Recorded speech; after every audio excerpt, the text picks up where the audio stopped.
o outro é religião, é coisa espiritual. Mas as pessoas se esquecem de olhar no dicionário. Qual é a classificação? Qual é a definição, né, no dicionário? A etimologia, né? Não é etimologia. Como é que ele define? O que é? Significado número 1, filosofia hindu. Filosofia. Isso está em todos os dicionários do mundo. E em todas as enciclopédias. Então não tem discussão, não é terapia. É filosofia. Está escrito errado aí, né? Esse livro ele contempla... Ele é a portuguesa, né? Eles tiram ele isso daí, contempla né? as duas escritas. Ah, que bom. É que eu digo que As não duas tem o grafias. circunflexo, né? O circunflexo, coitados, eles não puseram porque são todos lambibotas dos estadunidenses e ingleses. Que não têm acentos, então eles não põem. Entendi. E como eles não põem, né, tudo começou com os ingleses, que tinham um argumento culturalmente muito convincente. Eles tinham a maior armada do mundo. Então, se o inglês não põe, nós fazemos para inglês ver. Quem sou eu para mudar isso, né? Pensa, e aí né? nós não colocamos o acento. Isto aqui é o tempo todo assim, você não fica repara tranquilo. porque... Não, eu estou tranquilo. Às vezes é um presidente de federação que quer alguma coisa urgente. Claro, não, pelo amor de Deus, fica tranquilo. Quando for, eu atendo. Então, só para terminar minha explicação, minha introdução, eu não tenho perguntas certinhas a seguir, eu tenho uma entrevista semi-estruturada, exatamente, é uma conversa, e é claro que eu tenho pontos no qual eu preciso puxar assunto, que são os capítulos do meu trabalho. Bom, eu falei no Caio Miranda, né? Eu não fui aluno dele, mas gostaria de ter podido ser, mas eu era garotão, não tinha dinheiro, não podia. E o Caio foi primeiro em tudo, inclusive no acento. Exatamente. Você está sabendo disso? Eu nunca vi nos livros dele o acento. Ótima biblioteca. E bagunçada como todas as bibliotecas devem ser. Eu, francamente, gostaria que ela fosse mais organizada. Para ficar mais fácil o acesso. Mas se organizar agora, o senhor não... Agora eu me perco. Total. E quem botou acento pela primeira vez foi o Caio, que colocou os dois acentos. Ele colocou acento circunflexo e o acento agudo. Eu tenho o agudo aqui também, exatamente. Porque ele diz aqui que a pronúncia correta é yoga, acento circunflexo, termo masculino. Mas que a prática utilitária, ele diz aí na mesma página, a prática utilitária ele chama de yoga, coisa que era só ele no mundo. Agora, depois que ele passou a chamar de yoga, a prática utilitária, quer dizer, Hatha Yoga, Laya Yoga e Raja Yoga. Essa distinção nunca existiu, isso saiu da cabeça dele, foi um engano, provavelmente. Entendi. Mas esse cara era muita autoridade. Ele foi o primeiro autor a escrever sobre yoga em língua portuguesa. Em língua portuguesa? O Hermógenes diz que foi ele. Não sei. Que ano que nós estamos falando? 1960. 60. Este livro é de 62. Mas foi... este aqui é de 60. Em 1960 ele publicou o primeiro livro de yoga em língua portuguesa para o mundo inteiro. Para Brasil, Angola, Moçambique, Cabo Verde, Macau, Goa, do mundo inteiro, até para a Europa. Interessante. Ele foi o primeiro a escrever em língua portuguesa. Isso já lhe dá uma autoridade histórica inquestionável. E o que eu penso, assim, dá uma autoridade para o Brasil também. Também. Né? Dá uma autoridade para o Brasil. Mas ele tem mais autoridade, ele era o diretor da Agência Nacional e ele era general. É verdade. Após 64. Isso mesmo, isso dá uma autoridade quase inata de patente. Exatamente. Você sabe qual é a diferença entre um general de 3 estrelas e um de 4 estrelas? Não. O de 3 estrelas pensa que é Deus. O de 4 tem estrelas certeza, sabe. né? Deixa eu pegar uma coisa para você. Entra. Claro.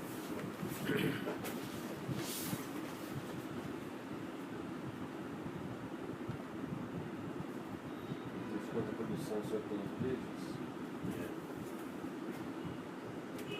Acho que da parte de yoga, esse aqui tem as explicações mais sucintas. Pronto, pode colocar. Pode pegar.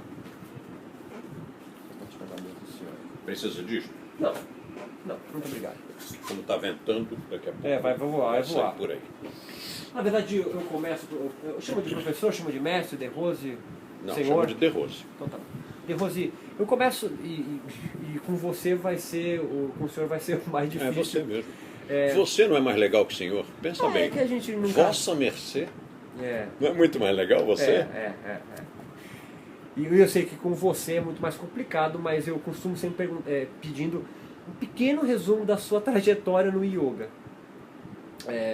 Quando surge, por que surge o yoga na sua vida. Eu li sua biografia, já não essa nova, essa autobiografia, mas dos seus livros, né? Sei alguma coisa, mas sucintamente das suas influências até agora. Sucintamente. Eu sei. Eu já comecei falando que ia ser o mais difícil, mas pelo menos da onde veio o yoga, por que o yoga e não, sei lá, triatlo? Então, vou repetir o que está lá no livro. Um dia, em 1958, eu praticava umas coisas que as pessoas achavam estranhas. Já era yoga? Era um yoga, assim, um pouco incipiente. Tá. E quando eu vi aquela entrevista, foi a entrevista com o Jacques Mayol. Tá. Lembra quem é? Mergulhador. Isso. Azul. E aí, imagina, eu tinha 14 anos em 58 e o cara era campeão. Já me interessou. E quem o entrevistou dizia, mas você fez uma coisa que ninguém conseguia fazer, era considerado impossível, e você fez. Os olhos do menino acenderam. E ele disse, eu fiz graças ao yoga. Aqui em São Paulo mesmo? No Rio. No Rio. Não sei o que é isso, mas é bom. 58. Aí me interessei pela palavra. Uhum. E aí o entrevistador disse, faz aí alguma coisa. E ele fez. Quando ele fez, eu disse, mas isso são as coisas que eu faço que dizem que eu sou maluco. E, claro que no passar dos anos, o garotão não conseguia explicar direito isso, me deu uma impressão espiritual, quando na verdade não tinha nada de espiritual na coisa. E depois que nós tivemos a contribuição do filme, da peça, do Billy, o dançarino, Billy Elliot? Billy Elliot, a partir dali eu tinha uma explicação boa para dar. Bom, assim como o cara nasce e sai dançando, e ninguém ensinou dança para ele, o outro nasce e sai correndo, ninguém ensinou maratona para ele, e mais tarde os caras conseguem realmente fazer alguma coisa de bom, ou na dança, ou na corrida. Por que no yoga tem que ser espiritual? Sabe, isso é preconceito. É incultura do ocidental em relação ao Oriente.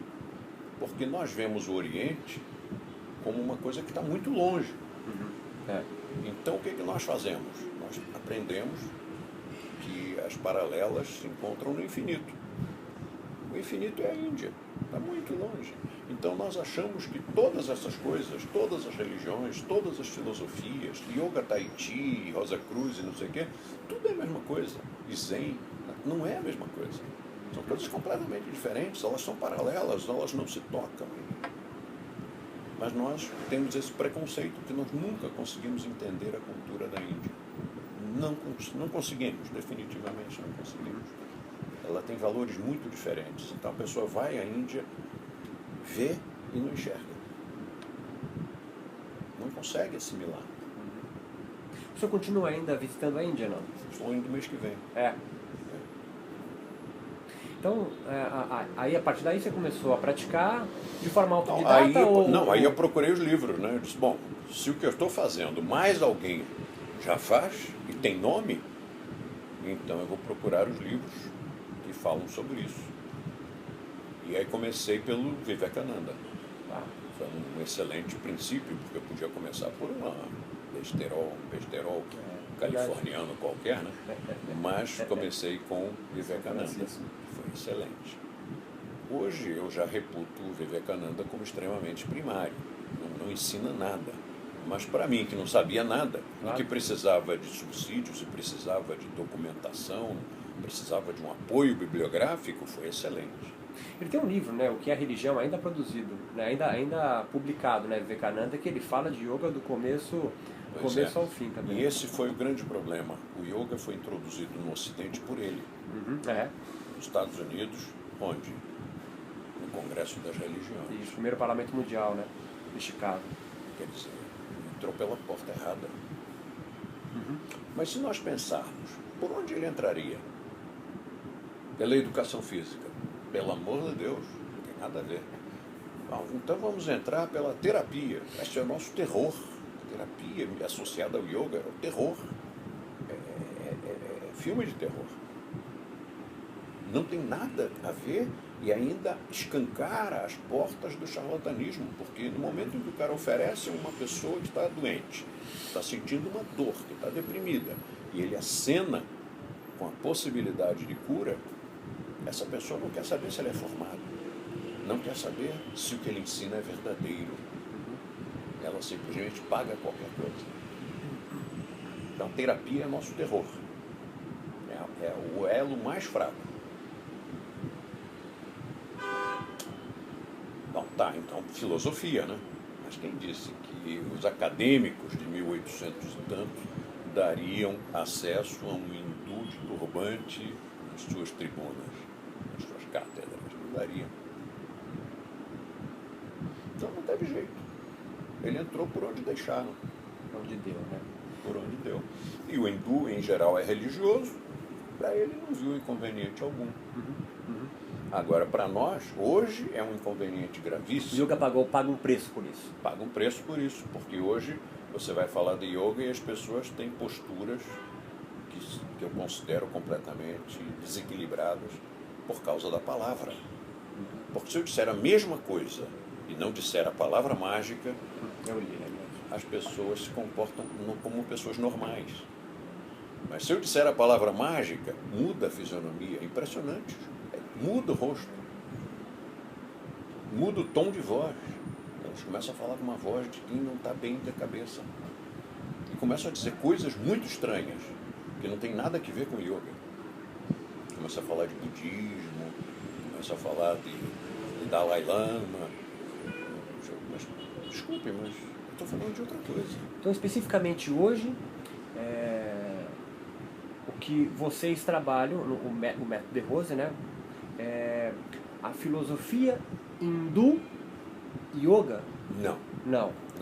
O que nós fazemos é assim. Deixa eu usar papel aqui, porque eu acho que é mais fácil. Você é maçom? Sou. Quer um lápis? Não, eu tenho aqui uma que gosta da minha letra. Você perguntou por isso aqui? Por isso, né? É. Mais evidente. É verdade. Eu conto isso no Ser Forte. Conto como foi meu encontro e o que é. Faz tempo que o senhor é maçom? Faz. Olha o senhor aí de novo. Desculpe.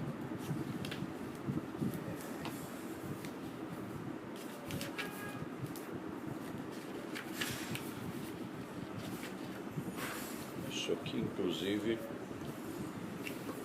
esse livrinho eu fiz para dar de presente para os caras que entram, porque eles entram e não sabem o que é. Eles estão esperando uma religião, estão esperando alguma coisa secreta, alguma coisa assim, e não é. Então a primeira coisa é dizer para eles o que é. O cara entra e dá o livrinho. Por ser de família católica, eu imaginava que houvesse alguma incompatibilidade entre a nossa religião e a maçonaria. Quando jovem, li muito a respeito de tudo. Estudei muitas obras a favor e contra aquela multissecular associação de pedreiros. Descobri então que tudo é uma questão de época, ou então de percepção, ou na maioria das vezes de opinião pessoal. Nada encontrei que pudesse constituir conflito, nem com a religião cristã, nem com a minha opção filosófica hindu. Não havia choque de forma alguma. Por isso, ela nunca foi mencionada nas referências contra misturanças que escrevi em meus livros, a respeito de filosofias ou instituições que produziriam conflitos ideológicos. Debulhando a literatura, aprendi a admirar aquela instituição filosófica e filantrópica, constituída por homens íntegros e de boas intenções. Havia recebido vários convites, papapá, isso não interessa. Em primeiro lugar, vamos entender o que é essa confraria. Ela não tem nada a ver com religião. Quase todos os membros que eu conheci são católicos e alguns são padres. Também conheci vários protestantes, judeus e adeptos de outras religiões. Portanto, supô-la ateísta também não faz sentido, pois só são aceitos cidadãos de bem que declarem crer em Deus. A maior demonstração de que a maçonaria é uma coisa boa é o fato de que foi perseguida por Hitler, e na verdade por todas as ditaduras. E governos também. E governos.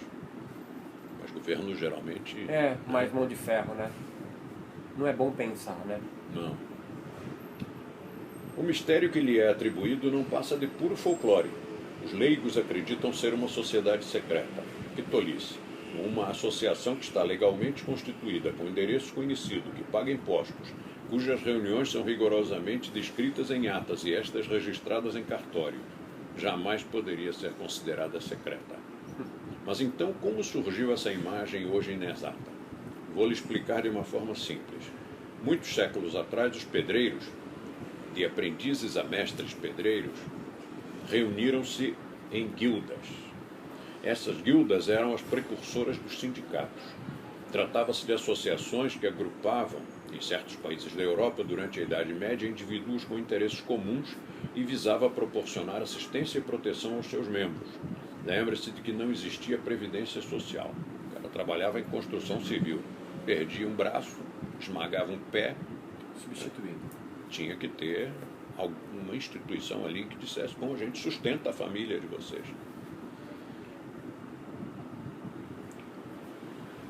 Maçom, traduzido do francês, significa simplesmente pedreiro, por extensão construtor.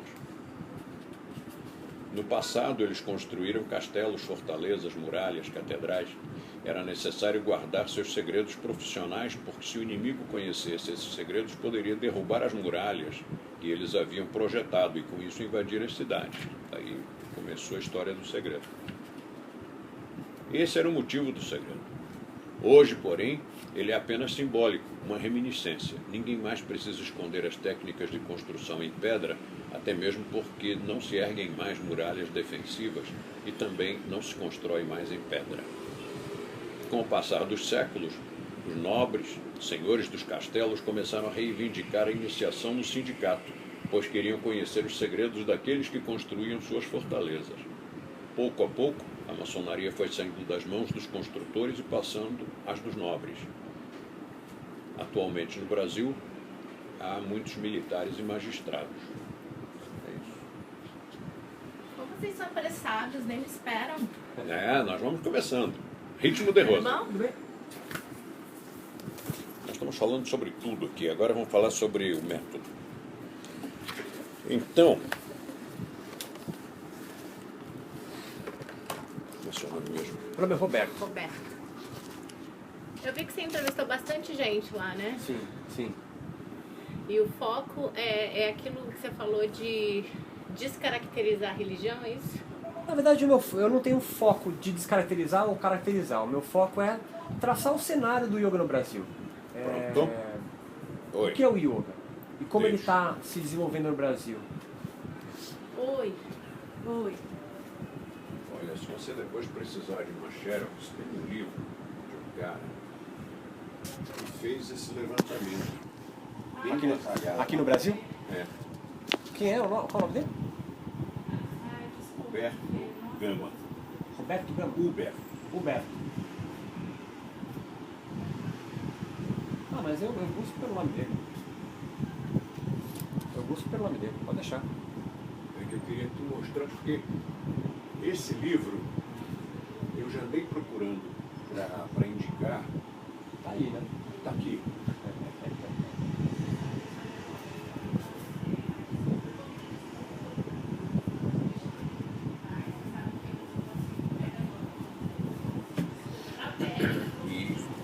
E ele, como às vezes acontece no yoga, perdão, eu te Nada chutei. não. Você não encontra, ele não põe endereço. Você não acha o cara. Então, ele mostra que desde 1788, o que aconteceu no yoga, inclusive quando chegou no Brasil. Ah, que bom.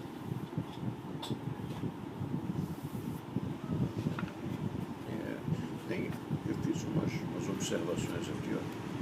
Isso aqui foi 73, acho que falhou, né? Isso é normal. Eu vi aqui que você fez uma anotação aqui também. Aqui também, o ano está correto. Mas, no geral, tá bom. É que a minha preocupação não é nem histórica, a minha preocupação é que caminhos o yoga, especificamente no Brasil, tem trilhado, para onde ele tem ido. Como vocês já perceberam, há mais tempo já, se enveredou bastante para a espiritualidade. E eu não tenho nenhum objetivo, mas apenas traçar o cenário do campo do yoga no Brasil, quem são os seus personagens e o que eles pensam. É isso que eu tenho o meu objetivo é traçar. Mas sem um dar opinião sobre o outro, cada um dentro do seu foco. Eles até opinam, mas não é o meu objetivo. Uma coisa que eu tenho percebido nas entrevistas a luta pelo poder. Isso tem ficado claro. Como assim? O yoga faz parte de um campo. Faz parte de um campo. Campo de batalha. Que Um campo de horror. batalha. E isso vai me estar claro. Eu não tenho nenhuma vergonha de falar isso, porque vocês têm muito mais tempo de cadeira do que eu. E eu estou percebendo isso. Então, ele faz parte de um campo de batalha, onde há os dominantes, os pretendentes e os dominados. E há essa luta. Então, E aos que dizem, eu tô fora. aos que dizem, estou fora. E é isso que eu percebo. Então, para mim, é importantíssimo as informações de vocês, porque isso é absolutamente singular. Eu comecei nosso bate-papo falando assim, você novamente inova na originalidade de sacar algo e fazer a transição, a mudança. E é disso que eu venho conversar, isso eu quero. Você sabe que sobre o campo de batalha, quando eu servi o exército, eu contei essa história numa reunião entre o yoga e a yoga, que são inimigos como cão e gato. Na verdade, eu nem me preocupo com essas grafias de novo, acho que já passou isso, assim, né? Quem tá brigando não, eu tô por isso fora, aí, mas quem tá brigando por no isso aí tempo tá em que nós tá estávamos... 20 anos atrás ainda. Quando nós estávamos nessa questão, um dia houve uma reunião entre os dois grupos. E eu contei a eles, eles estavam muito belicosos, né? Eu contei, eu disse, olha, quando servi exército, tinha 2 soldados brigando. O sargento chegou, apartou a briga, virou para um e disse, você quer brigar com ele? E o cara disse, não, senhor. Virou para o outro, você quer brigar com ele? Quero, sim, senhor. Disse, então vai ficar meia hora brigando sozinho aí. E o cara teve que ficar, senão ia para cadeia. Então ele ficou meia hora ali brigando sozinho. Para tirar aquela energia dele. Ele disse, pois é, eu estou deixando vocês brigarem sozinhos. Eu não vou entrar na briga de vocês. Bom, mas você me perguntou. Você tem um questionário, você vai gravar? Eu estou gravando gravando, já. pedi a permissão para ele, eu vou passar a gravação inteira para vocês em pendrive, vou transcrever e passar para vocês também, para ter essa cópia. Se por acaso sentirem, quando eu apresentar meu trabalho para a banca, eu passo para vocês também, falo, olha, isso aqui não foi o que falei, está aqui a gravação que você mandou, isso tudo fica à vontade para vocês. Eu acho que eu não vou ter necessidade de transcrever na tese todas as falas de todo mundo. E aí talvez esteja o que você está querendo dizer, né? De um criticar o outro. Eu não tenho nenhuma preocupação com isso. Não, também não tenho. Entendeu? Fica tranquilo. Não tenho preocupação em colocar. Então isso não vai ter. Essas intriguinhas não vai ter. Vai ter a minha visão e o que eu quero relatar, pura e simplesmente. Tá? Não tenho nem preocupação de citar nomes, para te falar a verdade. Segundo tal, não tenho essa preocupação. Eu quero traçar um cenário e perceber as nuances de diferença que para mim, de surpresa, tem sido muito discrepante. Muito. Cada um tem a sua verdade. E isso para mim tem sido Então muito vou te contar uma história interessante. interessante. Um dia eu estava num congresso internacional de yoga. E verdades muito malucas e Chocantes. lindas ao mesmo tempo. E aí os congressos são abertos ao público, que eu nunca entendi direito, porque o congresso de medicina é para médico, o congresso de psicologia é para Ciências psicólogo, sociais, sociólogos. aí congresso de yoga é para o povo, todo mundo entra, é um zoológico. E aí eu estava lá, na mesa lá na frente, com os autores, enfim. Que ano que Pessoal, nós estamos falando, você lembra? Você lembra que ano que nós estamos falando? estamos falando de 1983, 84, 80 e pouquinho. Eu pergunto o ano porque para mim é importante Claro. casar em que período nós estamos falando. E aí cada um explicou o yoga de acordo com a tradição. O cara diz, vou falar sobre yoga. Yoga é, e aí diz, yoga é isto, yoga é aquilo. Só que um ensinava yoga físico, o outro ensinava yoga mental, o outro ensinava um yoga espiritual, não nem físico nem mental. O outro ensinava um yoga de terapia, o outro ensinava um yoga relacionado com ginástica artística. Enfim, era um pandemônio. E como cada um definiu o que era yoga, ao terminarem suas exposições e quando deram a palavra ao público para que fizesse suas perguntas, tinha uma velhinha, uma senhorinha, que parecia que estava aguardando aquilo ansiosamente, porque a mãozinha dela saltou feito uma mola. Ela era a primeira a fazer pergunta. E ela disse, olha, quando eu entrei aqui eu não sabia nada sobre yoga. Aí eu ouvi a explicação que o primeiro deu, a explicação do segundo, a explicação do terceiro, e agora eu sei menos. Afinal, yoga é o que o primeiro disse? Ou é o que o segundo, o terceiro ou o último disse? E aí todos começaram a entrar em defensiva, porque esse pessoal, como não tem habilitação, não tem documentação, não tem formação, não tem nada, eles se sentem muito fragilizados. Então, a pessoa fragilizada entra em defensiva, né? E aí todos eles começaram, não, desculpe, mas a definição que eu dei está correta. Não, mas a minha que está correta. E começaram a dar um exemplo de desequilíbrio emocional ali na frente, que foi uma coisa... E nenhuma rinça. Uma vergonha. E eu pensei, eu estou no meio. As pessoas vão me pôr no mesmo saco. E daqui a pouco vai sair bofetada aqui em cima. Aí eu disse, vocês me dão licença, eu tenho uma definição que inclui vocês todos. Inclui, bom, então deixa esse cara falar, porque se me inclui, tá bom, né?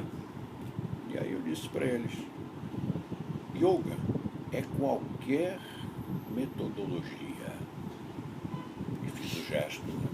360 graus, é qualquer metodologia, portanto inclui o físico, o mental, o espiritual, o não espiritual, inclui todo mundo, tá certo? Yoga é qualquer metodologia estritamente prática que conduz ao samadhi. Vocês concordam com isso? Claro, concordamos.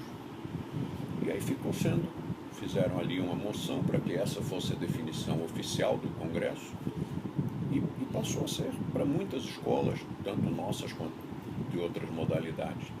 O que tem de interessante nessa definição? Primeiro, yoga é qualquer coisa. Mas e mantra? Mantra é vocalização. Mas karma é ação, é trabalho. Mas e bhakti? Bhakti parece religião. E não sei o que. Mas pode ser qualquer coisa. Mas tem tem limites ali. Tem que ser estritamente prático. Se for teórico, se for doutrinário, deixa de ser. Porque para ser teórico, nós temos outras filosofias hindus. Temos o Samkhya de um lado, temos Vedanta do outro, temos 6 filosofias ao todo. Os darshanas, né? Os darshanas. Então, se é teórico, é outro campo. O que caracteriza yoga é por ser estritamente prático, estritamente técnico. E que leve, que conduza a um estado de consciência expandida com aquelas características que se chama samadhi. Então, essa definição resolveu a briga. Não brigaram mais e não demos um mau exemplo. Se eu explicar para mim a mudança do método? O que é o método? Né? Então o método é assim. Eu estou na minha cabeça aquela coisa do Swastika, né? E hoje houve a transição para o método. Tá? Pra gente não ficar repetindo demais isso, né? Porque isso já deve estar batido e cansado se eu ficar explicando isso. O principal é nós entendermos, nós todos, inclusive nossos alunos, entenderem que nós não trocamos 6 por meia dúzia. Eu li a revista lá embaixo, o livro lá embaixo. Não trocamos o nome para continuar fazendo a mesma coisa. Claro. Então, nós temos um lado que são as técnicas, e aqui está embutido o yoga. Lembra da definição? O yoga é estritamente prático, então está aqui. Os limites são muito claros. Deixou de ser estritamente prático, deixou de ser uma técnica, não é mais yoga. Então o yoga está aqui dentro. E nós continuamos fazendo tudo o que fazíamos antes. Asana, pranayama, Tudo. kriya, isso nós estamos falando, né? Tudo. Os 8 angas continuam iguais. Então Yama, Niyama está ali nas técnicas. Não. Não? Então, Yama Niyama é comportamental. então não são os 8 angas, né? É que os nossos 8 angas do pré-clássico ok. são outros. Desculpa, tá certo, perfeito, perfeito. É que Eles na minha são os cabeça, 8 do na minha cabeça é de Patanjali. Patanjali, é anterior, né? Patanjali é do século III a.C. É, provavelmente, talvez até um pouco mais, alguns autores não chegam na definição um exata. pouco mais, um pouco menos. Não sei nem se ele existe, né? Se ele existiu, se foi dele, né? Se foi dele, nunca se sabe. O próprio nome do criador do yoga, eu sempre digo que Moisés não se chamava Moisés, né? Nem Jesus se chamava Jesus, portanto Shiva não se chamava Shiva. Tem outro nome qualquer que não chegou a nós. Agora, o outro lado aqui são os conceitos. Conceitos de reeducação comportamental. Isto não é técnico, isto não é prático, isto é uma outra coisa. Então aqui entra o quê? Boa alimentação, boas relações humanas, boas relações afetivas. Aplicações práticas do cotidiano mesmo, né? Do comportamento. É comportamento, aqui é comportamento. E explico a eles por que chegamos a essa conclusão depois de 50 anos ensinando yoga. Chegamos à conclusão de que o yoga não funciona, a menos que a pessoa faça a reeducação comportamental.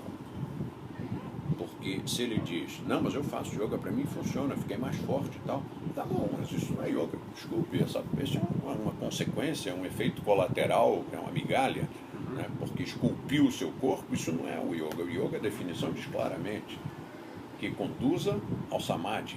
E não vai conduzir a essa expansão da consciência se você continua fumando, bebendo, tomando droga. O corpo, a musculação também. Até né? mesmo. Tem outras funcional, agora a moda é funcional agora, né? O Pilates está perdendo espaço agora funcional. Então só para ver se eu entendi. Desculpa, eu tenho que interromper o senhor. Não. O Swastika era isso aqui e o método se expandiu para isso. Exatamente. É isso? É isso. Perfeito, entendi. Ou seja, o método contém o Swastika, Perfeito. mas não é a mesma coisa com outro nome. Porque O coaching entra então aqui. entra aqui. O coaching faz parte agora do processo do método, né? Só não usamos o termo coaching, que ia ser incluído, chegaram a eu falar. falando porque eu vi no sitezinho, né? Chegou a ser site. proposto. Tá. Eu acho que eu mencionei que propuseram Life que o nome coaching, ficasse coaching, lifestyle coaching, mas nós acabamos recusando porque não é exatamente isso. Mas o diálogo que o coaching estabelece continua não? Foi tirado essa técnica? A palavra foi tirada. Agora, como é que se técnica. passa isso aqui para as pessoas? Passa-se no convívio, através de atividades culturais, dentro da escola ou fora da escola, levando pequenos grupos de alunos, ou até grandes grupos, no caso de festivais são 500 de cada vez, para que eles vejam como é que nós somos, qual é o vocabulário que nós usamos. É uma moçada muito jovem, 99% é garotada. Garotada até 30 anos, ou menos. De 18 a 38, a maioria. Depois tem 1% que extrapola lá para cima. Mas é muito pouca gente, a maioria é jovem. São adultos jovens. Por quê? Foi a nossa opção, porque... Foi uma opção mesmo, não foi ocasional. Foi uma opção porque nós seguimos o que um médico hindu... Eu acho ótimo as referências dos livros, né? E é só ele deve conseguir achar. Pode acreditar nisso. É uma referência deste médico, Sivananda, que foi citado muitas vezes nas entrevistas que você fez. Sivananda era médico, abandonou a medicina, entrou para o yoga, depois ele resgatou a sua medicina construindo um hospital oftalmológico lá em Rishikesh. E ele diz aqui neste livro, na página 81, o melhor período para o yoga é dos 20 aos 40 anos de idade. Os que são fortes e sadios podem realizar práticas, inclusive depois dos 50. Os que são fortes e sadios não tem que ser uma terapia. Se o cara já é forte, já é sadio, ele está autorizado a praticar depois dos 50. mas ele deixou bem claro na primeira afirmação. Aí, o melhor período é dos 20 aos 40. Nós pusemos dos 18 aos 38, mais ou menos. Não é fechado. Não é fechado. Se um senhor de 60 anos quiser vir se entrar, para gravar ali, para você ter depois, isso está no livro Shivananda Kundalini Yoga. Kundalini Yoga, página 81. Perfeito. Perfeito. Então, como eu, depois de ter lido aqueles livros, estava te contando, depois eu fui para a Índia, com a intenção de aprender. Desde que ano você vai para a Índia? 75. 75. E aí, 20 e tantas vezes, né, David? este ano é a 25ª. Você vai para onde lá? Rishikesh. Você tem um acha lá, tem onde seu Shivananda Ashram. Shivananda. Tá. Eu não vou dizer que sou discípulo, você é discípulo dele, Não. mas tem uma... Não posso ser discípulo porque ele morreu. Os Não, que dizem sim, que são discípulos mas tem dele... a influência da não, filosofia de os que trabalho dizem dele. que são discípulos dele não estão sendo verdadeiros, porque se ele não disse que O já não tá aceitou... mais aqui, né? Né? Você só é discípulo se o cara disser que aceitou. E ele mesmo, o próprio Shivananda, tem uma autobiografia. Tá. E nessa autobiografia ele diz isso. Autobiografia de um yogi. Não, Não? Não, esse é do Yogananda. Ah, esse é do Yogananda, né? Yogananda, Super é clássico verdade. também, É. né? Esse, né? E então o Shivananda declarou que é para gente jovem, então nós trabalhamos. Então, desde quando houve essa não transição, mas essa abrangência maior para o nome método, foi de que ano? Isto, na verdade, começou na minha primeira aula. Quando eu dei a primeira aula, eu nunca tinha feito aula com ninguém. Você leu, não sei se chegou a ler esse capítulo, que eu fui instado a dar uma aula, não fui convidado. Eu lembro dessa passagem. E eu disse, mas eu não sei nada, eu sou criança, eu sou menino, eu tenho 16 anos, então você vai dar. Eu fui lá e dei aula, eu tinha que dar, eu tinha que obedecer. Uhum. Então foi uma aula completamente diferente das aulas que existiam. Tá, mas aí já tinha um nome método? Não, né? Não tinha nome nenhum. Nome nenhum. E Era naquele um menino momento... nervoso dando aula. Sem saber nada. É legal, teve engraçado falar isso. E aí já começou ali, as pessoas dizendo, mas isso não é yoga. Porque qual era a referência que eles tinham de yoga? Era a yoguinha comercial, simplificada, ocidentalizada. Mas oficialmente, no sentido de marca, mesmo de que ano A marca, toda a mudança do yoga, a marca começou em 2000... 6 anos mais ou menos. 2007. Falam 2006, 2007, por aí. Quando a nossa escola, uma das escolas de Paris, pediu para usar a marca. Porque eles disseram, olha, nós não aguentamos mais o pessoal de yoga. Nós queremos... Na verdade veio de lá pra cá, veio o Méthode de Rose. La né? Méthode de Rose. Eu lembro até que foi uma bolinha laranjada assim, que eles fizeram. Foi um pedido de uma das filiais que você fala ou não? Não, são independentes. Vocês são independentes, são escolas, né? Escolas independentes. E aí ela disse, se o seu nome, como o seu nome já é francês, eu queria poder usá-lo, porque eu estou em Paris e eles podem gostar. Eles falam, faz o que você quiser. Aí a pessoa usou Méthode de Rose. E disse que o resultado foi excepcional. É isso que eu queria ir. O número de alunos não alterou, não aumentou nem baixou. Mas a qualidade dos alunos melhorou assim, superlativamente. E eu queria explorar um pouco mais isso, assim. Me descreve mais a qualidade melhorou. O que nós estamos falando? Estamos falando de pessoas que não buscavam tábuas de salvação. Não eram pessoas que estavam aquém da faixa da normalidade, buscando ser içadas até a normalidade plena. Estamos falando de pessoas que estavam na faixa da normalidade plena e que queriam ser catapultadas a mais além.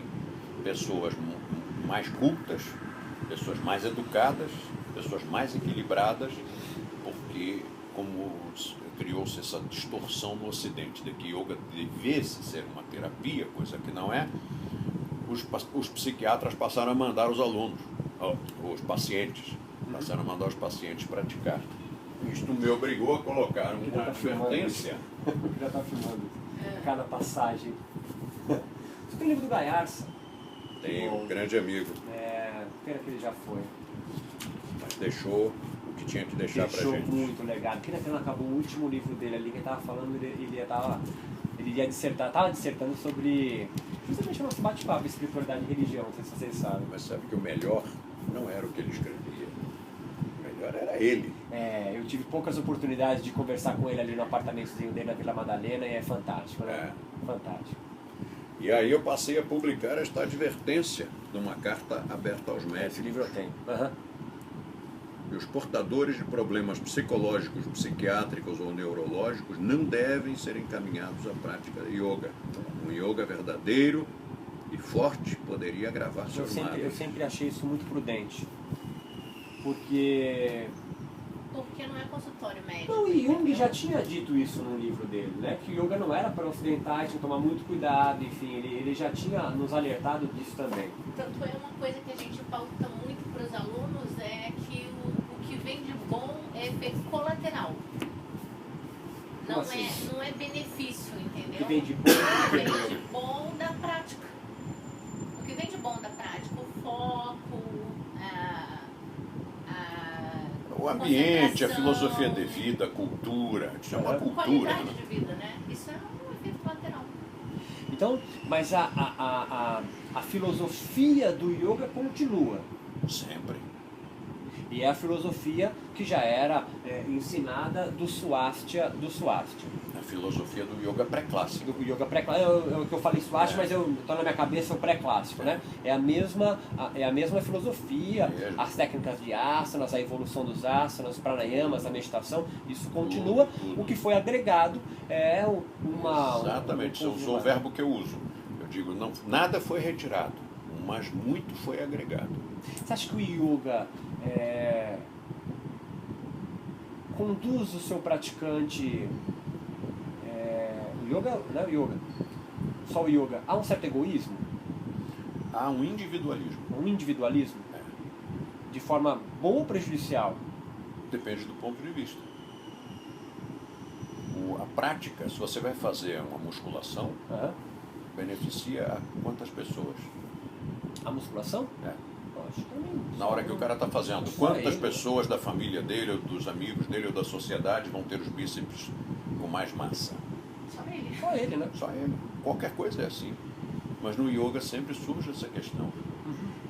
Mas o yoga não é muito egoísta, não é muito individualista nos outros E o que esportes não e dança, e pintura, escultura. Mas há uma expectativa do ocidental de que o yoga não possa ser assim. Nós nunca olhamos o yoga e vemos o yoga. Nós olhamos o yoga e vemos religião. Ou vemos qualquer outra coisa. Uma repórter, uma jornalista de uma importante revista de circulação nacional sentou-se aí para me entrevistar, motivo pelo qual, não só esse caso, mas tantos casos que hoje não dou mais entrevistas para a imprensa. Eu agradeço muito, eu acho que o senhor Você não é imprensa. Eu sei, mas eu agradeço porque estou tomando seu tempo também aqui. Não, isso é um prazer. A minha Eu agradeço. profissão é essa. Eu agradeço.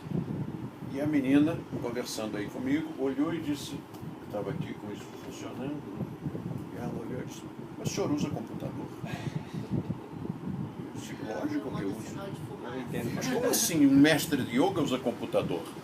Ou seja, as pessoas, na hora que você usa a palavra yoga, as pessoas não raciocinam mais. Há uma nebulosa mística, esotérica em volta, né? Não, e outra coisa, né? Esperam que chegue aqui assim, alguém bem desfarrapento, com uma bolsa de pano pendurada. Olha, com cabelo eu desgrenhado. vou confessar que ver a K-47 para mim não me amedrontou, mas eu achei bastante curioso ver uma réplica da K-47 aqui no nosso Mas a espada não. A espada não, porque eu já tinha visto a maçonaria, então eu já associei. Apesar da espada, eu acho que não ser da maçônica, mas é a maçônica. Mas a espada é uma arma. Então, entendeu? Eu meio que associei com a maçonaria, e para mim a maçonaria está num contexto não violento, né? Faz parte da cultura, né? Faz parte da Verdade. cultura. Faz parte Mas da se eu cultura. entrar numa igreja com uma espada na mão, ou em qualquer lugar, as pessoas dizem que bonito, olha que bonito, que bonito. A própria justiça tem uma. Mas se eu entrar com uma arma de fogo, Assusta. que isso? Que absurdo, mas essa pessoa Vão desequilibrada. tirar tanta foto do senhor e sair publicado em tudo que é blog. Então, a razão é só uma. É que as armas modernas ainda não estão incorporadas ao inconsciente É. coletivo. É. É a mesma coisa que fazer, em vez de acender uma vela para o santo, eu acendesse uma lâmpada. É. Você acha que a associação do yoga com a terapia foi devido a essa junção do yoga com a ciência, que começa com Vivekananda, essa... Não. Isso, o ser humano faz barafundas com tudo. O yoga não pode ser associado nem com religião, nem com ciência, nem com educação física, nem com terapia, nem com... Yoga é yoga. É que a ciência, ela vai engavetar em algum lugar. Ela vai engavetar. A menos que nós não permitamos. Mas a gaveta do yoga, pelo que eu compreendi, é o da filosofia. Estou correto ou não? Filosofia, Né? claro. Eu tenho a filosofia, eu tenho a religião, tenho a ciência, tenho o mito, sei lá, o senso comum, e eu tenho a filosofia. Então, dentro dessa concepção, Exatamente. o yoga faz parte da filosofia. Ao lado, eu posso dizer, ao lado de filosofias como a de Nietzsche, a de Wittgenstein, a de Schopenhauer. Em princípio, sim, porque é filosofia. Mas as filosofias que você mencionou, elas são herdeiras de uma tradição helênica, que é a da filosofia teórica. Hoje, falar em filosofia no mundo acadêmico é filosofia teórica especulativa. Não se entende filosofia prática no mundo acadêmico ocidental. Nem se admite. Como Mas assim não se filosofia entender. prática? Não entendi. O termo nem existe, nem pega bem falar. Claro. É. Agora, Mas na Índia tem 3 tipos de filosofia, que é a filosofia teórico-especulativa, Uhum. que é igual à grega. Inclusive a grega foi levada para a Grécia pelos hindus no período clássico. Porque o período clássico da Índia era Samkhya, era de vigência Samkhya. E os sábios da filosofia Samkhya levaram essa herança para a Grécia, assim como uma grande parte da mitologia. E aí introduziram lá só um tipo. Mas na Índia tem os 3. Tem a teórica especulativa, por exemplo, Vedanta, por exemplo, Samkhya. A prática, filosofia prática, que é o yoga.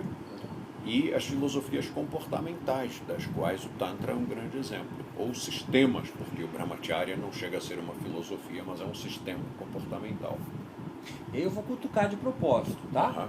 Uhum. Não tem nada por trás, não. Mas assim, o budismo também não tem uma filosofia que é prática? Tem uma filosofia, mas não é uma filosofia. Na verdade, o budismo não devia ser uma religião. Você conhece a história, né? O Buda, o Siddhartha, não queria religiões. Ele se decepcionou com as religiões. Tanto que ele se tornou ateu e o budismo tornou-se a primeira e a única que eu conheça religião ateísta no mundo. O Sankhya também não é ateu? Não é ateísta? Não. O Samkhya não. O Samkhya, nós temos várias modalidades de Samkhya, uma que é Nirishwara Samkhya, que é sem senhor, e uma que é Seshwara Samkhya, que é com senhor. E assim, senhor não é até? E essa sem senhor, quando você traduz, quando você passa para o latim, aí, na verdade, quando você passa para o grego, né? Atheos, aí vai dar, porque o Nir quer dizer sem, e o Ishvara, que é o senhor, a palavra senhor. Aí você pega o Nir e coloca o A. E o Ishvara substitui pelo Theos. E aí você tem a Theos, ateísta. Mas na verdade não é. Isso foi o problema da tradução direta.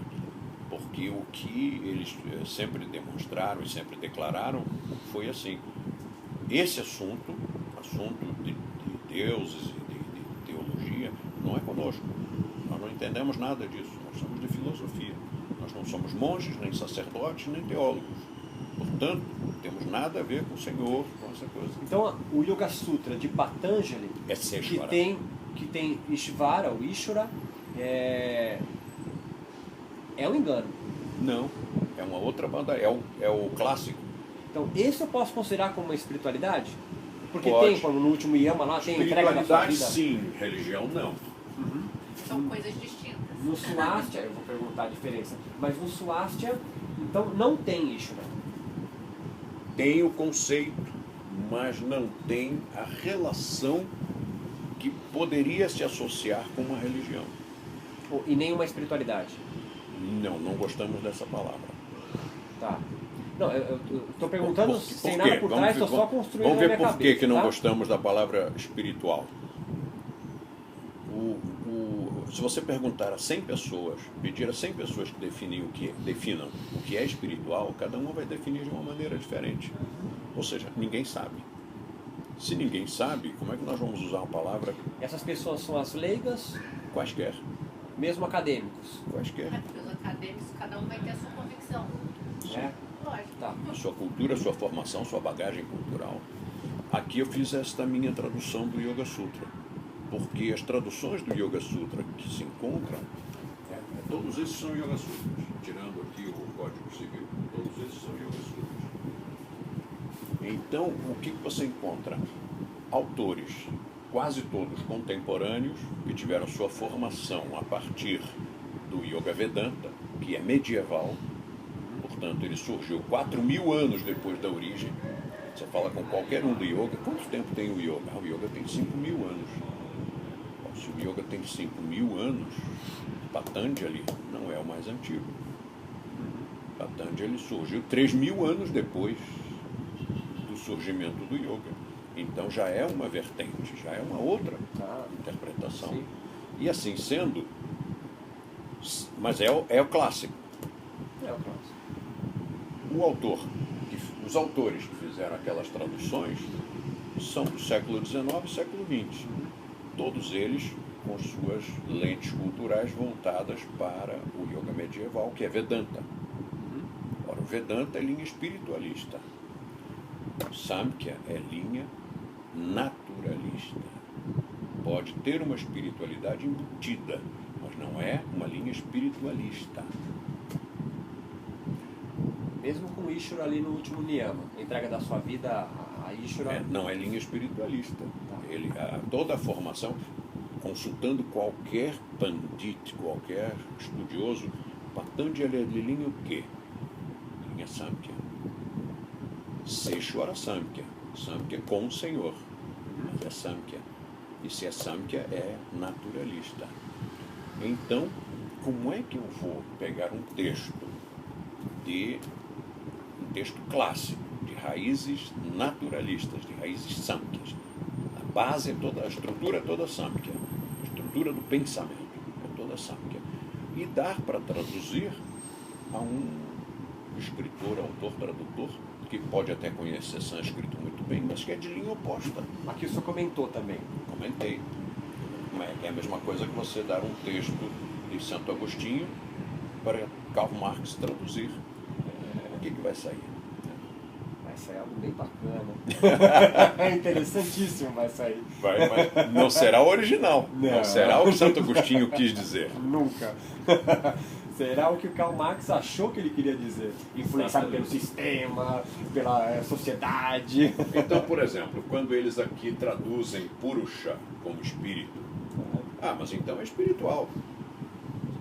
Só que isso é a visão deles da informação Vedanta. Entendi. Porque Purusha, lá no dicionário, não quer dizer espírito, quer dizer homem. É bem diferente. Uma metodologia que conduza o homem ao autoconhecimento de uma metodologia que conduza o espírito à evolução espiritual. São coisas diferentes. Eu posso pensar então que o yoga está desvinculado do hinduísmo. Não. Eu preciso ser hindu para ser yogi? Não. Mas sendo yogi mesmo de verdade, se você disser não, eu não estou fazendo ginástica yoga na academia X ou Y. Tá. Eu estou imerso, eu estou vivendo realmente o yoga como filosofia de vida, com tudo que isso compreenda. Então você está professando o hinduísmo. O hinduísmo não é uma religião? O hinduísmo pode ser uma religião ou uma cultura. Como o cristianismo é uma religião? Não. O cristianismo é uma cultura. Dentro dessa cultura, aí tem a religião. Nós temos o catolicismo, nós temos a igreja ortodoxa, nós temos as igrejas protestantes. Mas o que é o cristianismo? O cristianismo é arquitetura cristã, roupa cristã, modos, valores cristãos. os modos e valores cristãos, desculpa, eu tô Claro. de propósito, né? Os modos e os valores cristãos não vêm da religião cristã? A partir da religião cria-se uma cultura. Uma espécie de um ethos, de uma forma de viver de um que, cristão. por exemplo, Tá, se entendi. você for ateísta, você não é cristão. Tá. Mas então o que você está fazendo com roupa cristã, dentro de uma arquitetura cristã, comendo comida cristã? Entendeu? Há uma cultura dentro da qual nós estamos incluídos, embutidos ali, mas você pode ser de qualquer modalidade de cristianismo e pode não ter nenhuma religião. Aí eu Mas mudo, você está eu vivendo mudo o cristianismo e coloco o yoga, coloco o hinduísmo. o É isso? hinduísmo. Hinduísmo. Então, por exemplo, você está na Índia, hinduísmo. O hinduísmo, ele pode ser a religião hindu e pode ser o restante, que é a cultura hindu. Você aceitou chai? Ah, eu aceito. Eu também. Ah, vai bem. Muito obrigado. E aí, por exemplo, você foi à Índia. Já fui. Você viu quando você entrava num prédio, você dizia, olha que interessante, são outras formas de calcular a resistência dos materiais. Isto é arquitetura hindu. É diferente da nossa arquitetura. Entrar em Notre cristã. Dame, por exemplo. Entrar em Notre Dame, por exemplo. Pode ser a Notre Dame, pode ser uma Praça da residência, Sé. uma casinha, uma casa de uma pessoa, um prédio de apartamentos. Aí você vai num prédio de apartamentos indiano. Mas como é que os caras fizeram isso? Está diferente. É bem diferente.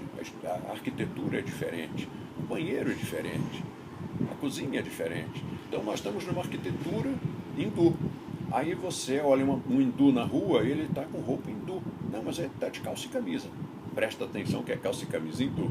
É diferente da nossa, apesar dele estar ocidentalizado, quer dizer, usando calça e camisa. Mas se ele usar a roupa tradicional, é roupa tradicional hindu. E depois vamos comer comida hindu. Então, se esse cara for um ateu, porque na Índia existem inclusive várias linhas que são ateístas, né? O cara é ateu, mas ele é hindu. Ele se veste como hindu, ele fala a língua hindi. A cultura hindu. Entendi, perfeito. Então nós temos a filosofia hindu, ela faz parte da cultura hindu, na qual também há uma religião, também tem uma mitologia. A mitologia nem sempre precisa estar também atrelada à religião, porque, por exemplo, eu posso falar de Hércules, eu posso falar de qualquer divindade grega ou greco-romana, e eu não ser da religião. Então eu posso falar de Shiva, que é uma figura mitológica, mas é também histórica. Histórica não é bem o termo, porque não está bem registrado. Mas, enfim, consta que nasceu, viveu e morreu, mas foi depois integrado à mitologia. Eu posso falar dessa figura mitológica sem que eu esteja na religião. Então eu posso dizer que os deuses do Olimpo, não sei o quê, mas nem por isso eu sou da religião deles. Eu posso falar da Trimurti hindu, eu posso falar de Shiva, e nem por isso ser da religião deles. Me trace rapidamente os 8 angas do Swastika. Mudra, Puja, Mantra, Pranayama, Kriya, Asana, Yoga Nidra, Samyama. Não tem nenhum código ético e moral, nenhum isso nunca esteve no... Nós usamos o código de ética do Patanjali. Que é o Yamas e Niyamas? Isso. Então o Yamas e Niyamas faz parte desse escopo do Swastika. Faz parte assim, nós o reconhecemos porque, já que foi feito, deixa eu outra vez, ver se eu encontro aqui o livrinho que possa documentar. Mesmo estando gravado, depois alguma coisa a gente esquece. Eu não tenho poder, sabe?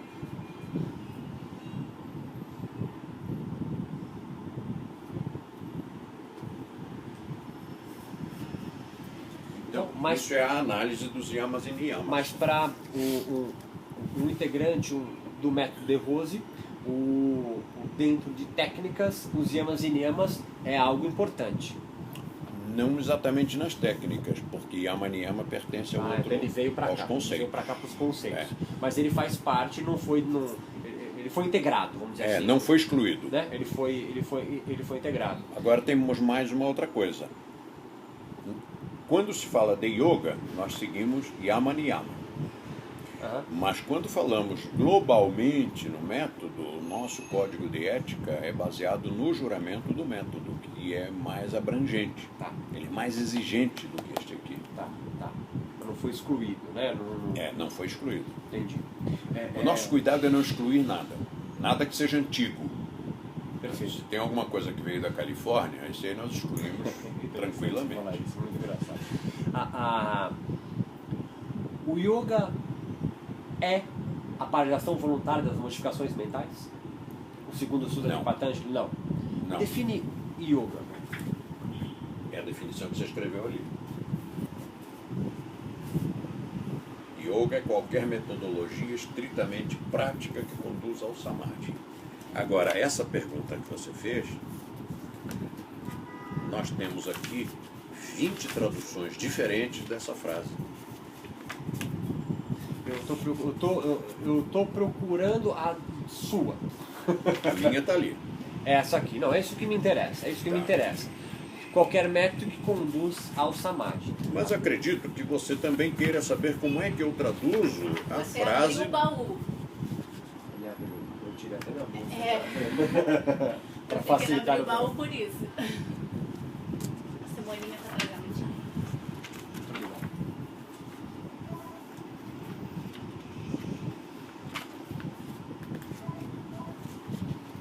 Alessandra, se você me fizer a gentileza. Um livro tão pequeno. Oi. Não, mas nem se preocupa com isso. Mas é que é curioso. Você é um estudioso. Pode subir dele? Pode. Pode. Beijo. Antes dela subir. Acho que ela estava subindo.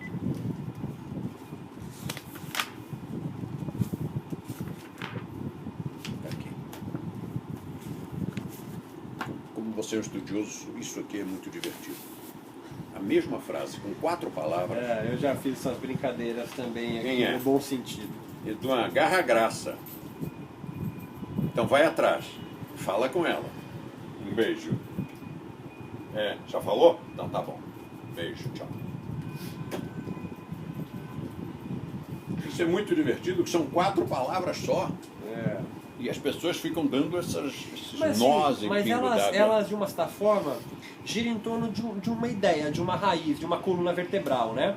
Que a coluna vertebral é que a consciência ou a mente, não sei como às vezes traduzem Tita, está confusa, está no turbilhão e é preciso ser apaziguada. Tá inestável, frati, Uhum. e aí eu dou a minha, que é a última.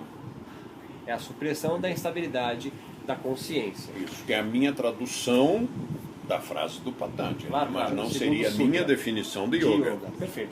A definição é que o método conduz ao samadhi. A minha pergunta óbvia é o que é o samadhi? Samadhi é um estado de consciência expandida, E o que isso quer dizer? a qual vai permitir, vai conduzir ao autoconhecimento. Isso é, estou em samadhi, voltei, ou estou em samadhi e não volto mais? Entende o que eu quero dizer, não? Entendo. O samadhi é uma experiência momentânea. É um estado. Tá, é isso, tá. É um estado. É um estado de consciência expandida. O estresse dificulta, Impede. impede. O estresse A impede. ansiedade impede, a emocionalidade impede. Tá. Portanto, ciúme, inveja, maledicência, ódio, medo, tudo isso impede. Precisava da chave.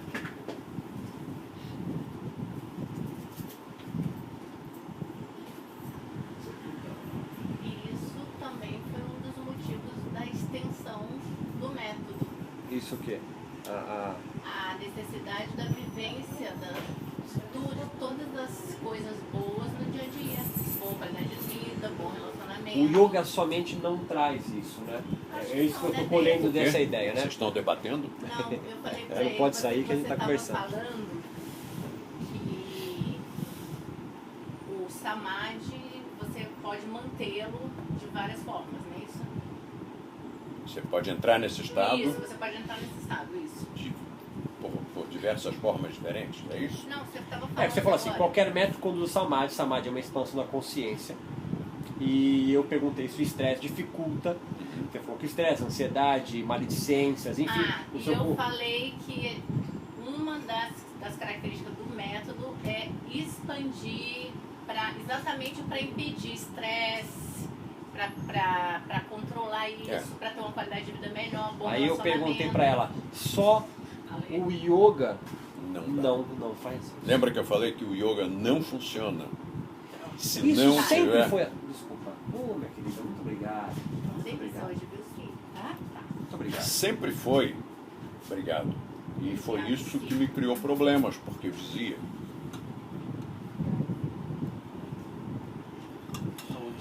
Saúde. Muito obrigado. Bom, hein? Tá bom? Muito bom.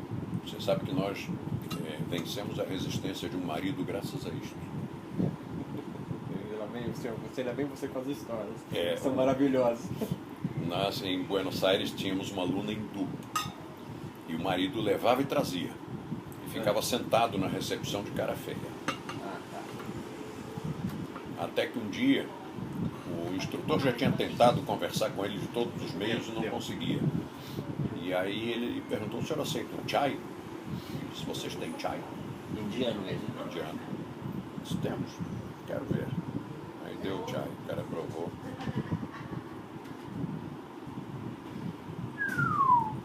É chai mesmo. Aí começou a sorrir, começou a conversar. Conversou um monte. E depois que eles já estavam mais íntimos, o cara confessou que, sim, mencionou que, já que o nosso chai era autêntico, o nosso yoga também devia ser. Mas que ele antes achava que era uma yoguinha ocidental. E que então ele achava que a mulher dele estava sendo enganada. Por isso ele estava ali de má vontade, maus bofes. Já imaginava. Então vamos só retornar à questão do Retornando samadhi, aqui. que essa é uma parte importante. Quando imagina, eu garotão, dizendo que yoga não funciona para professores de yoga com o dobro da minha idade, foi um passo em falso. Não devia ter dito, mas sabe como é a juventude. Todos nós fomos jovens, a gente se lembra. E ele dizia, não funciona se você não reeducar o seu comportamento, porque é hipocrisia. O cara está na sala de aula, fazendo mudra, puja, mantra e meditação, com as mãozinhas, como se fosse um santo, e só pensamentos positivos, e na hora que ele sai da escola, alguém arranhou o carro dele, e ele fica furioso e baixa outro... Né? Ele trata mal o porteiro do prédio. Pois é.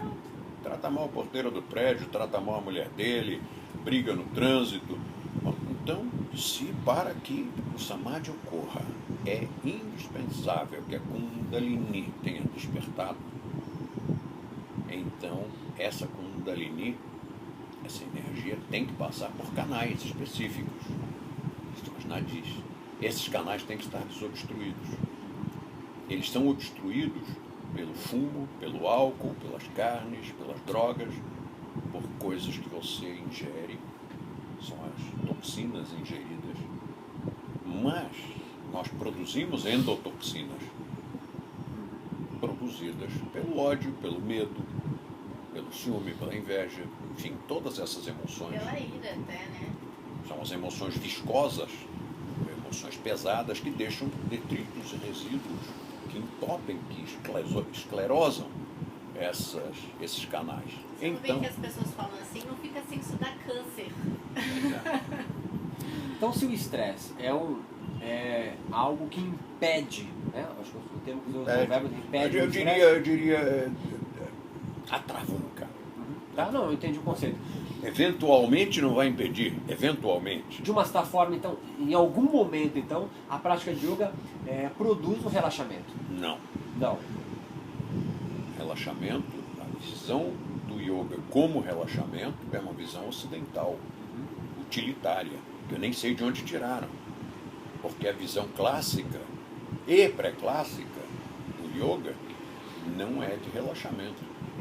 Em todos os textos clássicos da Índia, o yoga sempre foi associado a força, poder e energia. Eu não me lembro de ter visto em nenhum deles que yoga fosse associado a calma, paz e tranquilidade. Então essa visão de relaxamento é uma visão ocidental. O estado de Samadhi, o que constrói no praticante, no ser que o experimenta? O que constrói nele? Um estado de mega lucidez, um estado que através dessa lucidez expandida vai permitir que ele chegue ao autoconhecimento. Então eu posso dizer que ao longo de samadhis, entre aspas isso, Não né? basta um. É um samadhi, é uma experiência única. Pode ter outros, mas não precisa vários samadhis para chegar ao autoconhecimento. Então o autoconhecimento não se dá de forma gradual. Não, ele se dá de forma gradual porque são aqueles angas do Patanjali. Pratyahara, Dharana, Dhyana, Então, mas Samadhi. isso está no Swastika? Swastika aceita Ele essas aceita partes. isso, tá. De que forma? Patanjali diz que Dharana, Dhyana e Samadhi juntos chamam-se Samyama. Correto, perfeito. E o Samyama é a nossa oitava parte, é o nosso oitavo anga. Ou seja, se o praticante não tiver ainda condições, adiantamento para chegar à meditação, ele faz Dharana, concentração. Mas se ele puder, ele faz meditação, faz dhyana. E se ele puder chegar ao Samadhi, que chegue. O que é Kaivalya, então? Ou Kaivalya? Kaivalya é a liberação. É, Mas é uma linguagem do Patanjali, que nós não usamos. é uma espécie de um último estágio do Samadhi, sei lá, é alguma coisa nesse sentido? Não, é assim, quando você entra no Samadhi, é como se você estivesse entrando num universo completamente. Você não está mais dependente dos liames que nos prendem a valores pequenos, que nós poderíamos comparar entre um New Yorker e um morador de uma cidadezinha do interior dos Estados Unidos, cheio de preconceitos, com uma visão pequenininha, em que a vizinha chegou mais tarde, aquilo é uma tragédia mundial para ele, no seu mundinho. Mas no momento em que ele expande, se a vizinha chegou tarde, se não chegou, se tem vizinha, isso é muito pequeno, porque a consciência dele rompeu liames, rompeu grilhões. Agora ele está num outro universo, muito mais expandido. Eu posso dizer que ele transcende a consciência mundana? Mundana, não sei, eu diria consciência Do normal, comum. comum. Porque comum é pior que normal. Tá. Uma vez um designer aqui nesta sala disse: eu estou lhe fazendo todas essas perguntas porque eu quero fazer o trabalho do jeito que vocês gostam. Porque nós, as pessoas normais, eu disse, desculpe, normais não, vocês são comuns. Normais somos nós. Entendi. Então, a consciência comum. Porque se eu disser mundana, isso vai muito para o âmbito religioso, não vai? O senhor está nesse estado, agora. Não. Eu estou no estado abaixo deste, que é o da intuição linear. Cotidiano é comum. Comum, a pessoa comum, né, que está na vida comum, com valores comuns. E aí tem a intuição linear. Essa nomenclatura é sua? É, nossa. Tá. Seria o que Patanjali chama de Viveka, não? Dhyana. Dhyana. Viveka está abaixo. Viveka não é discernimento? Uhum. Então, se eu vou discernir, Discernimento é o mínimo. ainda uso o meu intelecto para isso. Por que ele ganhou o nome de Vivekananda? Porque ele era intelectualoide. Ele estava o tempo todo dando nó em pingo d'água, incomodando o mestre dele, que não era acadêmico, que era o Ramakrishna. Uhum. Então, ele, bom, você é tão chato, você é tão discriminatório, eu vou te chamar de discriminação. Vivekananda, o cara que atingiu a felicidade através do Minha pergunta eu tenho que fazer, mas eu já imagino a resposta. As influências do yoga moderno hoje no Brasil, eu tenho visto com a Umbanda, com o Santo Daime, com o xamanismo. Cachorro, yoga para cachorro. Não, é que eu estou falando especificamente de religiões brasileiras, com o espiritismo. Isso não é benéfico ao yoga, né? Eu geralmente pergunto se é benéfico para o yoga de forma alguma. Isso é uma distorção do yoga. completamente. E é isso que fez muito essa transição para suprimir o nome yoga, para tirar dessa fantasia construída. Nem só suprimir, mas fazer uma outra coisa. Porque se eu suprimo o nome, mas continuo fazendo a mesma coisa, não resolveu nada. Vocês consideram o yoga moderno? No sentido Não. de modernidade, de Não. tempos modernos?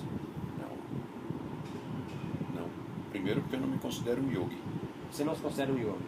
Não, eu sou um yogin. Yogi, Eu desculpa. estou num grau Perfeito. um Perfeito. pouco mais abaixo. Tá. Mas já também não vou dizer exatamente yogin, porque agora eu estou num trabalho mais expandido. Então eu não posso me limitar a um aspecto desse Faz trabalho. parte daqui, né? Exato. Então, hoje eu sou comportamentalista.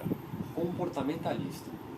Você definiria o método de Rose hoje como comportamentalista. método comportamentalista. Vocês me colocaram também um nome que eu achei muito bom, que desenvolvimento Alta performance. da alta performance. Qual que é o outro? Qualidade de E vida. qualidade de vida. E qualidade de vida. Mas não me agrada. Porque Eu já, pela conversa que nós estamos há poucos minutos, eu percebo o quanto ele é exigente e minimalista. Né?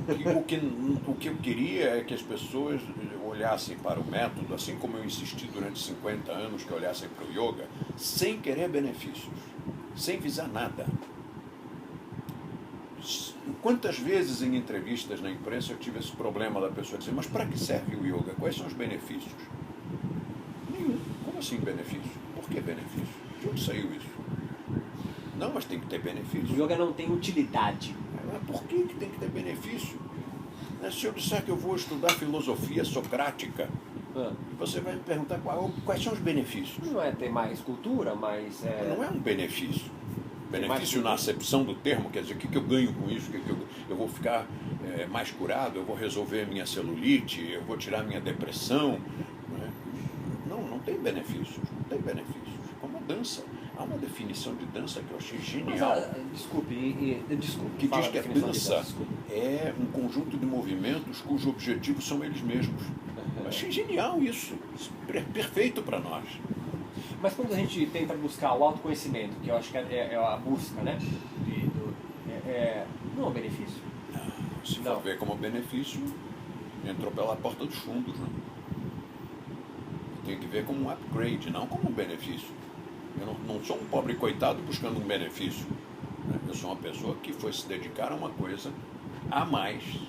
Né? E quando a pessoa se dá o luxo de praticar alguma coisa supérflua, é porque ela realmente já resolveu os seus outros problemas lá da pirâmide de Maslow. Entendi.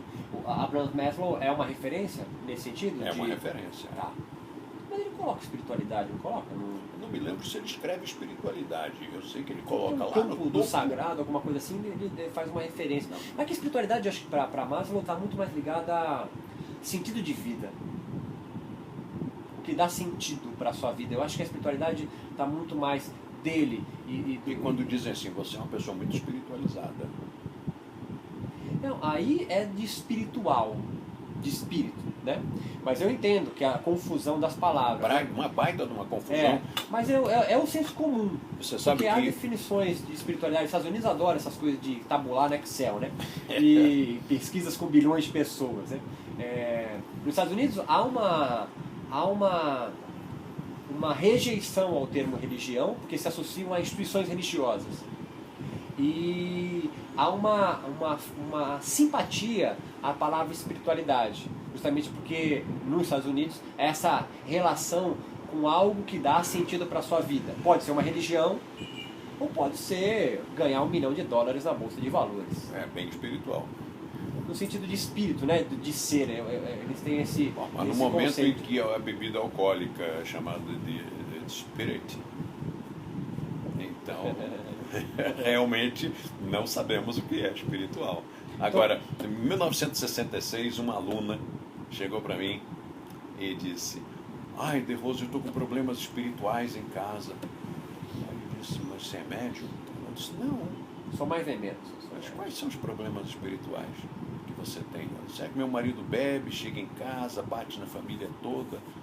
Eu Mas isso não é um problema espiritual, minha filha. Isso é um problema social, criminal, antropológico, ou qualquer coisa que você queira, mas não pode ser um problema espiritual se o seu marido bebe. As pessoas não sabem o que é espiritual. Depois tem mais um probleminha. Isto da espiritualidade, então você é professor, é instrutor, então você deve ser muito espiritualizado. Aí você espirra. Você espirrou? Como assim você espirrou? Você não faz yoga? Você é um vigarista por ter espirrado. Eu entendo perfeitamente. Logo, a primeira ligação que eu fiz foi com a vossa secretária. Quando eu falei que é ciência da religião, a mesma coisa aconteceu. Não, mas o yoga era religião, eu falei, se desarme, eu não falei isso, mas foi essa a ideia, se desarme, calma, eu não sou teólogo, eu estudo religião. Isso não significa que eu sou um religioso ou que vá falar sobre a sua religiosidade. Eu estudo a religião de forma comportamental no mundo, na sociedade, especificamente no Brasil e a vertente do yoga. Eu sofro isso e eu sei perfeitamente o que você está querendo explicar. Para Patanjali, os kleshas, sentimento de apego, aversão, medo da morte, são obstáculos para ascensão, enfim, para o autoconhecimento. Pro método de Rose, os kleshas nunca foram... Não, inclusive há um aspecto interessante com relação ao ego. Porque no Samkhya, o Ahankara, que é o sentimento do ego, a seidade e tal, é um elemento que está ali, é uma parte da nossa constituição. E o Yoga Vedanta Brahmacharya sempre tem muito esse discurso de acabar com o ego. Tem que dissolver o ego, não sei o quê. Porque enquanto tem o ego, você não encontra a divindade. E como é que a nossa corrente pré-clássica, que é Nirishwara Samkhya, entende o ego?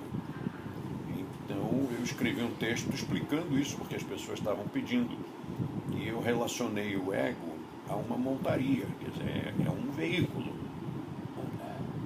E as escolas que querem acabar com esse ego, anular esse ego, enfraquecer esse ego, seria como você fazer aquela doma antiga que maltratava o cavalo, castrava o bicho para depois poder montar, e você andava num pangaré cabisbaixo, mansinho e tal, em comparação com o outro que monta um alazão. Não. Qual é o nome daquele cavalo lindo da Espanha? Um andaluz. Um andaluz inteiro, orgulhoso, de cabeça erguida, passadas, poderosas. Não é qualquer um que monta aquilo. Então eles preferem anular o ego. A ter um ego forte, E aprender a dominar. mas está sentado sobre ele, não sob. Então, o que impede a ascensão do autoconhecimento para o método são ações comportamentais, ou seja, o estresse, a ansiedade... Você colocou muito bem, porque as técnicas conduzem ao autoconhecimento, conduzem ao despertamento da Kundalini, ao estado toda de aquela fisiologia Samadhi. sutil, né? As técnicas conduzem, mas a área comportamental é o que bloqueia. Tá. Então, se você conseguir melhorar o comportamento, você não bloqueia. Elas por si só não conseguem. Elas por si só não conseguem, acho que eu já perguntei, mas eu vou voltar a isso. Isso para mim é importância. Elas não conseguem, hoje, no mundo moderno, nesse turbilhão que é a sociedade moderna, ou nunca as técnicas vão conseguir. Aquele yogi retirante na caverna, aquela ideia mágica, clássica, né, mitológica até, do yogi na caverna, no meio da floresta, ele também precisava de ações comportamentais, ou ele, por estar retirado da sociedade, já tinha isso por si só? Não tinha, mas podia estar mascarado. Então, aqueles yogis retirados em ashrams, em cavernas, do período pré-clássico do yoga, também tinham ações comportamentais ou eles não precisavam disso? Sim, sempre precisaram. Tanto que quando Patanjali escreveu aquilo ali, ele se preocupou muito com isso.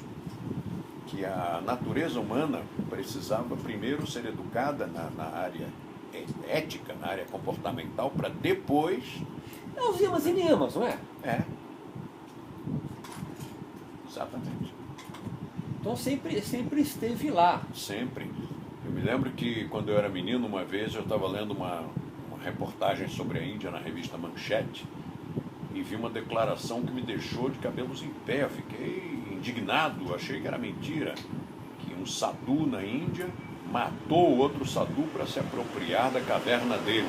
Eu já vi isso aí. Então, pelo amor de Deus, né? Então assim, se está correto o meu pensamento. Se os yamas e niyamas sempre estiveram lá, e eles são as chaves do comportamental... Sempre a partir do Patanjali, né? Sim. Não se sabe em que fontes ele bebeu, porque ele foi um compilador. Não, exatamente. Não inventou nada, né? Só sistematizou ali da forma dele, com a visão dele, dentro da cultura onde ele estava. Você então agora faz uma espécie de resgate, entre aspas, dos yamas e niyamas no sentido comportamental, coisa que foi perdido no mundo moderno do yoga. Posso pensar dessa forma ou não? Eu não diria dessa forma. Tá. Mas você, de uma certa maneira, botou o dedo no nervo exposto do comportamento do pessoal do yoga. É isso que eu estou enveredando agora aqui, que eu estou construindo na minha cabeça. A tradição ancestral diz que o cara não pode agredir, não pode mentir, não pode roubar. Controle da sua sexualidade. Não pode comer carnes. Como é que você encontra um professor de yoga que come carnes? Ah, não, mas eu só como carne branca. Então, carne branca é carne. Não, perfeito. Então, foi perdido no mundo moderno isso. Foi perdido no mundo ocidental. No mundo ocidental, aqui na Índia também, depende do lugar que você for, ele é ocidental já, né? Agora, aquela Índia romântica já não existe mais em quase muitos não lugares, existe mais. né? Mas, de qualquer maneira, ainda é a o mãe indiano, ali, né? em geral, é vegetariano. Em geral, não bebe. Isso é muito importante. Isso é muito importante porque vai abranger essa área. Porque o que eu percebo, né? E vocês me corrijam, por favor, se estiver falando besteira aqui. O método não uma amplitude ou agrega algo, não que não existia e vocês criaram, mas de maneira alguma. Houve um resgate e foi sentido um desgaste do nome yoga. Exatamente. E aí vocês não estão trazendo nada novo. Vocês estão, na verdade, de uma certa forma, eu vou falar entre aspas, porque eu quero primeiro da afirmação de vocês, um resgate de algo comportamental, que é o yamas e niyamas, que você falou do que tinha antes dele. Exatamente, que foi perdido por uma certa obsessão pela cura e dos asanas no mundo ocidental. Pelo utilitarismo. Tudo tem que ter uma serventia, que é a questão do benefício. O cara sempre vem procurando eu pensei na cura, né? O benefício da cura, né? Eu vou fazer o que eu vou me curar da depressão. Mas pode ser a cura, mas também pode ser a ginástica, yoga, para ficar fortinho. Tá, claro. Alongamento. A obsessão dos que não asanas. é cura. Não, é que isso ficou muito evidente nos anos 90, essa obsessão por asanas, né? Eu vou dizer obsessão, em vez de obsessão pela cura, eu diria obsessão pelo benefício. É isso que está incomodando. Ansiedade por querer um benefício. Ganhar alguma coisa em troca. Então esse não é o nosso público. E também por isso, Sivananda tinha razão, e nós escolhemos o público jovem por esse mesmo motivo. O jovem, ele ainda não tem essa obsessão por ganhar alguma coisa, por só fazer se for ganhar alguma coisa. Ele vai porque ele gosta. A maior parte dos nossos alunos veio porque gosta, simplesmente porque gosta. Uma jornalista de um jornal lá do Rio de Janeiro veio perguntar quais são os benefícios, eu disse que não tinha, insistiu muito, eu insisti que não tinha. Ela disse, posso perguntar para os seus alunos? Você pode perguntar. Aí tinha um grupo de 3 meninos, e ela foi e perguntou, por que você veio praticar? Ele disse, porque eu gosto. Mas o que você veio buscando? Eu disse, yoga. Naquela época era yoga, hoje é método. Mas sim, mas você veio buscando yoga para quê? Como para quê? Eu vim buscando yoga. Se eu fosse fazer judô, balé, eu ia buscar o quê? Eu ia buscar balé. Ia buscar judô. Foi o quê? Não entendo a sua pergunta. E a menina saiu furiosa. Porque o yoga se enveredou no mundo moderno ocidental para né, o benefício físico, no sentido de realização de asanas, ou para a cura de enfermidades, enfim, psicológicas tanto quanto físicas. A ciência encontrou benefícios da técnica do yoga, né? Isso não Efeitos colaterais. Efeitos colaterais você coloca, tá? Uma melhora da atenção, diminuição do estresse, estresse crônico, né? Porque o estresse não é um mal, né? Exatamente. Um certo relaxamento que ele produz físico. Isso são efeitos colaterais, não são benefícios do yoga. Nós não vemos como benefícios. Até para não ter essa associação eu estou fazendo yoga, por quê? Porque eu gosto. Mas você não está fazendo para entrar em samadhi? Não, estou fazendo porque eu gosto. Perfeito. Né? Se eu traz bem-estar, eu posso falar isso? Aí acontece uma série de coisas. Colateral, né? Acontecem coisas. Se eu estou fazendo isso porque eu gosto, uma das coisas que vai acontecer é a redução do meu estresse. Mas eu não estou aqui para reduzir o estresse. Mesmo que esse yoga venha pelo yoga, que é o correto, vocês percebem alguma experiência que ele venha relatando de transcendência durante as práticas? Nós não estimulamos isso. Não estimulando. Ele pode vir, de repente, com essa carga de cultura de ansiedade por isso. Ou aquela necessidade de atenção, né, de aparecer, ou de conseguir mais atenção do seu instrutor, ou de exibicionismo. Quer ver se destacar no grupo? Não há uma escala de ascendência no método. Existe, mas não é comentada, não se fala. Tá. A pessoa que tiver um progresso nessa área, ela só vai comentar quando for instrutor, essa pessoa vai comentar com seu monitor. Perfeito, entendi. Eu estou falando eu realmente não sei, tá? Há sempre uma monitoração do Porque senão fica aquele joguinho de um aluno comentando com outro. Eu já vejo coisas, você já vê coisas? Perfeito. Ah, não, mas eu ouço coisas, você ouve coisas? Entendi. Sabe? O papo Isso... esquizofrênico, né? Há uma associação, a associação do yoga com a ciência foi bom para ele ou... Não, foi mal. Foi mal também. Houve um professor que fez um livro na década de 60 e associou com a medicina da época. Uhum. E eu já era instrutor naquele momento e eu me lembro que os médicos, todos os médicos com quem eu falava, elogiavam muito aquele livro porque diziam, olha, finalmente vocês da yoga começaram a enveredar pela ciência e esse livro explica muito bem como o yoga funciona, tal, seus efeitos, sua mecânica. A mesma medicina, 50 anos depois, ridiculariza aquele livro. O livro está parado, ele foi publicado, está ali. O que ele dizia em 1962, ele continua dizendo hoje. Você acha que a ciência reduz o yoga? A ciência evoluiu. Mais 15 minutinhos, tá? Tá Já bom, te dei tá mais bom. de 1h30.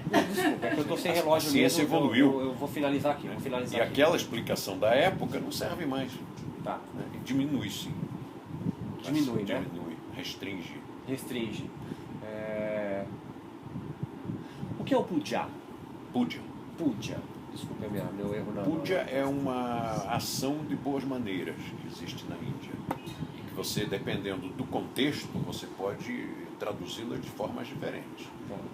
Então, na nossa área, é um muito obrigado que você diz antes da aula de citar, da aula de sânscrito, da aula cumprimento, de ginástica. Então você chega e diz interiormente o que você está sentindo. Puxa, cara, muito obrigado que você veio aqui para me dar essa aula.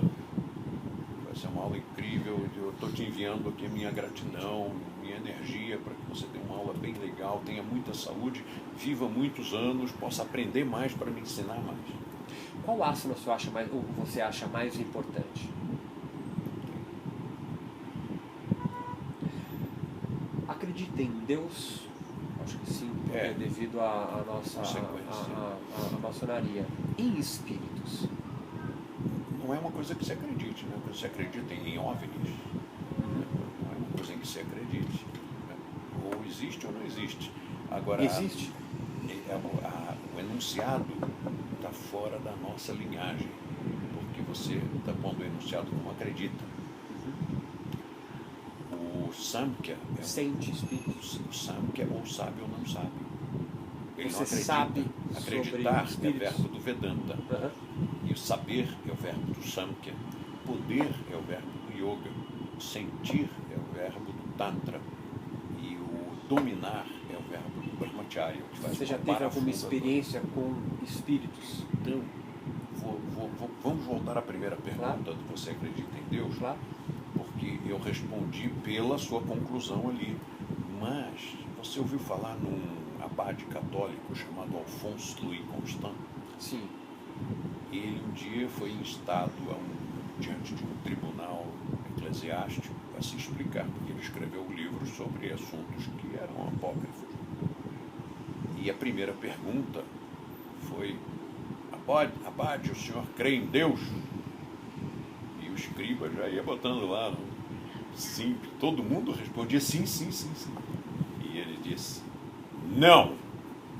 Aquilo retumbou na sala. De como um abade, no meio de um julgamento eclesiástico, já começa dizendo que não acredita em Deus? E ele disse: não! Eu sei! Foi bem Samkhya, né? Aham. Ele não acredita, ele sabe. Você sabe? Não sei de nada. Nem de espíritos, nem de Não Deus. sei de nada. Você é feliz? Muito. Essa pergunta eu encerro. Muito obrigado. Grande Muito obrigado prazer, pela paciência. grande prazer. Pela cordialidade, tá bom? Olha, Isso é o método na prática. Amém. Assim seja. Roberto, quem colocou acento na palavra yoga? O acento agudo. Um qualquer circunflexo? No Brasil. Caio Miranda. No Brasil. Caio Miranda, eu tenho referência com você. E no me deu. mundo? 1937. Esse eu não conheço. Antes de eu nascer. Nossa, a introdução do. Do Yeats. Não Eu é coisa acho que pouca. essa você devia ter gravado. Tá gravando, eu não desliguei não. Eu ia desligar, mas eu vi que ele ia falar, eu deixei ligado. Que bacana, isso aqui eu não conhecia não. Sri Purohit Swami, hindu, escrevendo o Yoga Sutra de Patanjali, Muito lindo. Muito lindo. publicado em Ano que é? inglês pela editora Faber and Faber. Primeira edição, 1937. 38, eu acho aqui, já viu 38. 1938. Muito bom. De muito Rosinho bom. foi nascer em 1944. E Caio Miranda foi escrever o livro dele em 1962. O primeiro em 1960. Aham. Mas aquele onde ele faz essa declaração, que é o Hatha Yoga, a ciência da saúde perfeita, página 26 da primeira edição, foi a edição de 62. Você acha que você foi injustiçado no yoga no Brasil? Não, eu fui estimulado, É. eu fui incentivado. Agora aqui já tá em off, posso até desligar, mas é. Como batem em você? Olha, quanto mais fortemente se Eu percute um sabia que você ia gongo, responder isso. Eu tinha certeza que você ia mais responder gente o escuta. isso. É. E eu não posso me queixar, posso? Muita Eu acho gente que não. me escuta. Eu acho que não. Eu acho que não. Eu sou o único empresário brasileiro da área de cultura que expandiu o negócio para toda a Europa Ocidental. Mais Estados Unidos, mais América Latina, mais o Brasil inteiro, não tenho do que me queixar. Eu me surpreendi muito de vocês tirarem o nome yoga. Isso para mim foi fantástico. Para minha tese vai ser muito bom. Porque eu vinha com essa ideia, porque eu entrevistei um cientista, o Marcelo Arias, e eu perguntei assim, o que salva os yogis brasileiros? Qual que é a proposta de salvação dos yogis? Ele falou assim, acho que essa pergunta tem que mudar o seguinte: o que os yogis brasileiros vão fazer para salvar o yoga? E o outro falou para mim, o que o yoga vai fazer para se livrar dos yogis Deixa eu brasileiros? pegar mais uma coisa ali embaixo, porque embora você tenha lido, mas eu não sei se tem um exemplar da autobiografia na última edição. Isso é um baú do tesouro, né? Não, esse baú. É porque você não viu isso daqui, é o meu baú de tesouro preferido. Ah, que lindo. Sabe que o Hermógenes, né? Sabe que o Gayatri me deu uma edição dos Yoga Sutras em inglês, de 30 e blá blá blá, que foi muito bacana, muito bacana. Aqueles ali são mimeógrafos. É mesmo. Fantástico. Eu falei, que você não estava aqui, mas eu falei que eu fui para o Rio de Janeiro e eu não sabia que ali estava a primeira, ou a escola mais antiga. Eu tenho que voltar lá para registrar aquilo ali. Você sabe que esse cara veio beber neste livro? Eu não, mas eu já li esse livro aí, Feinstein. Uma das referências. É uma das referências, é você, é verdade, Okay. é isso mesmo. Maestro. E ele se referia a esta edição que saiu na Espanha. Quando você for a Copacabana, avisa que eu aviso para as meninas lá. Ah, só pra que gente legal. receber. Não, Nossa, elas são super queridas. E pra Ana mim Cláudia, eu quero registrar essa a Melina, parte histórica. vai ser um prazer. Porque nem o Hermógenes conseguiu se manter na mesma escola. Ele teve que passar para uma outra, fechar o prédio, não sei o que, venderam. E eu não peguei o registro Não, aqui. e a sede central tá linda. Nossa, tá uma graça. 42 anos no mesmo local, com o mesmo telefone. É uma benção, né? Porque E a diretora da escola... o mesmo telefone é muito bom. Mas é verdade. É muito bom, porque alguém de 30 anos atrás pode ter o mesmo número ali ainda, ligar, tá lá, né? Fiquei muito feliz que atendeu as suas expectativas. Muito, eu fico muito feliz. Eu sei, assim, eu sei o quanto a preocupação que vocês têm de preservar, eu falei aqui, batem muito. E eu tenho essa preocupação de preservar isso, de passar o que vocês estão falando. Eu não tenho nenhuma... Mas só batem dentro do yoga. E essa saída do yoga foi genial. O que vocês fizeram foi genial, foi genial. O De Rosa tem uma quantidade de títulos e comendas aí que eu acho que não tem mais lugar para colocar. Não, eu tenho. Não, Vi. Aqui nesse quadrado de yoga também tem todas as comendas, enfim. Então, assim, Por isso que eu falei pra vocês, ficou muito claro pra mim o campo no qual o yoga vive no Brasil. Eu tentei pegar a entrevista do Dharma Mitra lá em Nova York, eu vim pra lá semana passada e eu não consegui pegá-lo lá pra conversar com ele, pra tentar trazer um contraponto, né? Mas há um campo muito nítido no Brasil. E agora eu preciso pensar, vocês saíram desse campo? Saímos. totalmente. Mas eles percebem isso? Não. Isso é um dado muito curioso. Porque você se decidiu voluntariamente sair do campo. Como um dominante. Entende o que eu quero dizer? Isso pra mim é muito curioso, muito corajoso e muito interessante, singular pra mim.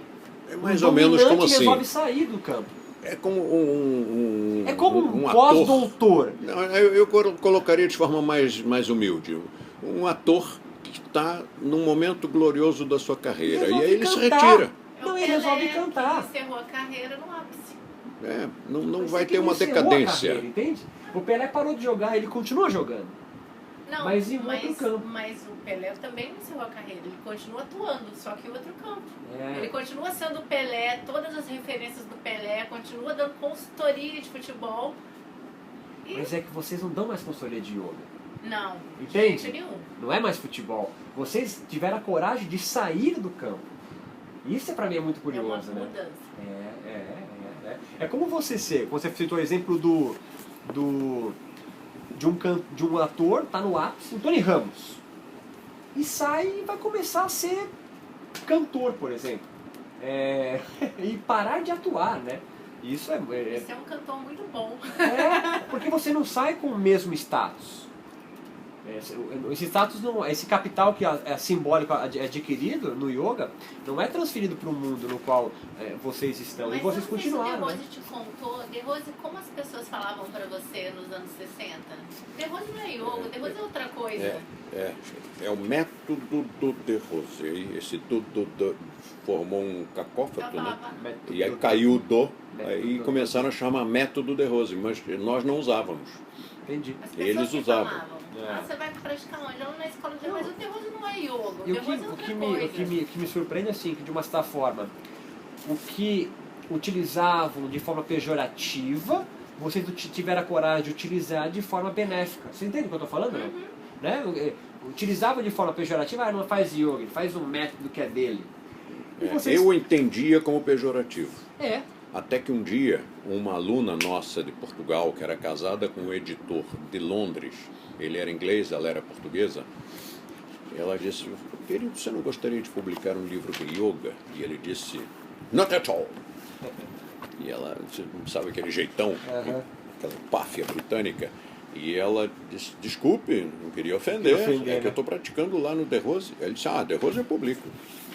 E ela disse, isso eu não entendi, você não publica yoga, mas publica The Rose? E ele disse isso, The Rose é outra coisa. E aí eu percebi que não era pejorativo, que eu estava interpretando como tal. Você adquiriu essa cultura que te passaram e você aceitou, né? Achou que realmente que era isso, né? Você falou na pergunta que você fez ao seu colega cientista. Sobre o perigo do yoga ser extinto. Como é que era a pergunta? Qual que é a proposta da salvação dos yogis brasileiros? Ele falou, a pergunta é o que os yogis brasileiros vão fazer para salvar o yoga? Porque o yoga está numa descendência, né? Isto aqui foi publicado há quase 20 anos. Que maravilha, que maravilha. Que maravilha. É isso. Eu comecei o nosso bate-papo com isso. Está sempre 2 passos à frente, antevendo esse mercado no qual é o yoga. Todos os professores de yoga reclamam da descendência do yoga. Número de alunos mesmo. Todos. Quase sem exceção. Quase sem exceção. Está numa baixa. Teve um ápice nos 90, 2000 e vem caindo. E vem caindo. Você vê que nós devemos estar no caminho certo. É o contrário. É o contrário. Agora veja só. Eu penso junto como a PNL também teve no auge e caiu, o coaching talvez esteja no auge hoje e vai cair. Para mim já caiu. Agora, por isso eu disse que eu não queria usar o termo coaching. Mas é muito legal o coaching, viu? É legal, claro. Muito bom. Mas é que tudo que vira moda fica demodé. Ficar moda dá e passa. Cara de vaca, né? Mas deixa eu te contar essa situação. Já você imagina? Agora ele tá falando, tá? Ele tem mais 10 Eu, minutinhos. 30 anos mais jovem, quer dizer, para o yoga era uma criança, né? Eles querem que tenha barbas brancas, cabelo branco, eu ainda não tinha. E está de bata açafrão e não de terno. E aí eu, naquela época, ter tomado essa direção. Vamos trabalhar com público jovem, não vamos admitir mais benefícios, nada espiritual, nada de terapia, nada de ginástica, não vamos trabalhar com crianças, nem com idosos, nem com enfermos, nem com grávidas. E aí todos me disseram, mas De Rose, você vai quebrar. Você está excluindo todos os que gostam de yoga. Eu disse, pois é. Eu estou atacando pelo flanco de menor expectativa. Eu vou trabalhar com o público que, em princípio, não gosta de yoga. Que é a pessoa que não precisa. Para que eu vou fazer yoga? Não preciso. E todos disseram, mas isso vai contra qualquer noção de marketing. Isto vai contra o mercado. Você não entende, tem que ganhar dinheiro também. Eu disse, não tem nada contra ganhar dinheiro. Mas eu não posso me prostituir fornecendo aquilo que as pessoas querem comprar. E tempos depois, o Steve Jobs repetiu a frase de um outro cara, esse outro não me lembro, quando ele disse, as pessoas não sabem o que querem, até que você lhes diga. Foi exatamente isso que ele falou. E é isso, quer dizer... Pensar por si mesmo é sempre algo doloroso, difícil. É mais fácil seguir o que os outros ditam. É mais fácil ovelha. Nós não somos nem negras, né, De Rose? Muito menos ovelhas. Pois é. O problema de ser ovelha negra não está na cor, está no rebanho. Exatamente. Muito obrigado. Desculpa passar o tempo demais de vocês. De jeito nenhum. Eu agradeço, peço desculpa pelos questionamentos primários, mas eles são necessários para a gente... Não, eu não me sinto de forma alguma